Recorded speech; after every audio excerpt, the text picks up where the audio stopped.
महाराष्ट्र आणि छत्तीसगड या दोन राज्यांच्या मधोमध असलेला परिसर म्हणजे अबुजमाड। मी सध्या गडचिरोली जिल्ह्यातील भामरागड तालुक्यात सर्वात शेवट टोकावर आहे। बिनागुंडा या गावात आहे। माओवाद्यांचा राजधानी म्हणून बिनागुंडाची ओळख आहे। या ठिकाणी राजीरप्पा धबधबा देखील आहे।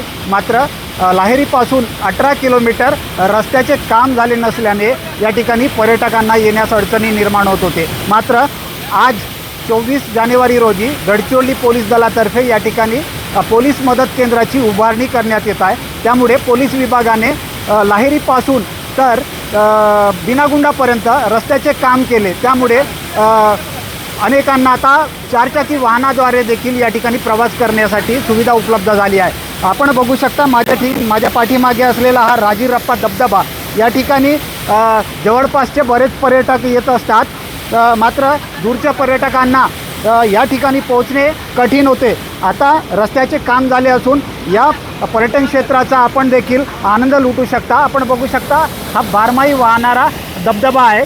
राजीरप्पा धबधबा म्हणून या धबधब्याची ओळख आहे। दंडकारण्यातील अबुजमाड परिसरात असलेला हा सर्वात मोठा धबधबा आहे। मागील अनेक वर्षापासून याचे फोटो आणि व्हिडिओ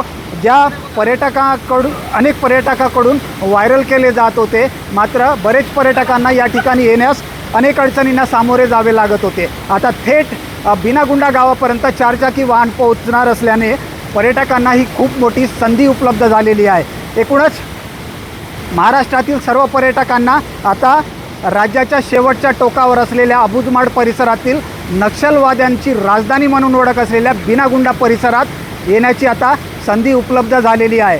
महेश गुंडेटीवार, LS मराठी, बिनागुंडा, गडचिरोली।